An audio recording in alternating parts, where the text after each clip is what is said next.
আসসালামু আলাইকুম। এই পেজটি এইমাত্র আমি ক্রিয়েট করলাম। এই পেজটিতে আমি ২৪ ঘন্টার জন্য কাজ করব। ইন্ডিয়ান সিরিয়াল আপলোড করব। ঠিক আছে? আমি যদি এখানে পেজ ট্রান্সপারেন্সিতে গিয়ে দেখাই, দেখেন টুডে মানে আজকেই এইমাত্র পেজটি ক্রিয়েট করা হয়েছে।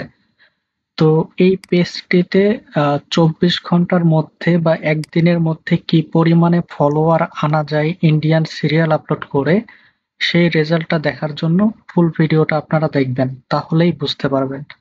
তো ইন্ডিয়ান সিরিয়াল কিভাবে আপলোড করতে হয়, কিভাবে কি করতে হয় এই রিলেটেড অলরেডি আমার চ্যানেলে ভিডিও দেওয়া আছে। আর ফেসবুক পেজ কিভাবে ক্রিয়েট করতে হয় এই বিষয়গুলো আমি স্কিপ করলাম। হ্যাঁ, এগুলো আমার চ্যানেল থেকে ভিডিওগুলো দেখে নিবেন।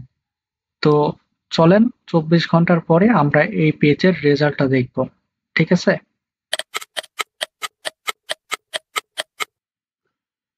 তো ২৪ ঘন্টার পরে আমাদের পেজে কি পরিমাণ ফলোয়ার চলে আসছে আপনারা দেখতে পাচ্ছেন। দেখেন 3.9K ফলোয়ার।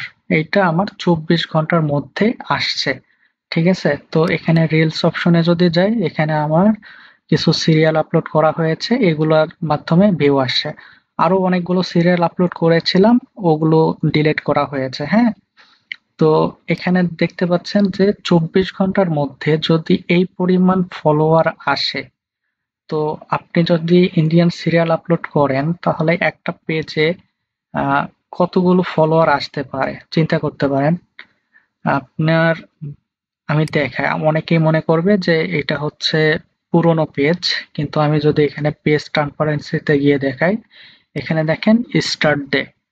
আগের ভিডিওতে আমরা দেখেছিলাম এখানে লেখা ছিল টুডে, এখানে লেখা স্টারডে মানে গতকালকে ক্রিয়েট করা। ঠিক আছে?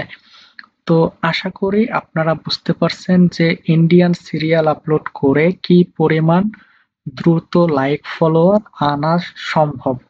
তো আপনারা যারা ইন্ডিয়ান সিরিয়াল আপলোড করা শিখতে চাচ্ছেন, তো ডেসক্রিপশনে দেওয়া হোয়াটসঅ্যাপ নাম্বারে আপনারা মেসেজ করতে পারেন। ঠিক আছে? দেখতে পাচ্ছেন এখনো কিন্তু রেজাল্ট আসতেছে। ঠিক আছে? এখনো কিন্তু রেজাল্ট আসতেছে। ফলোয়ার, লাইক, ফলো সবকিছুই আসতেছে। ঠিক আছে?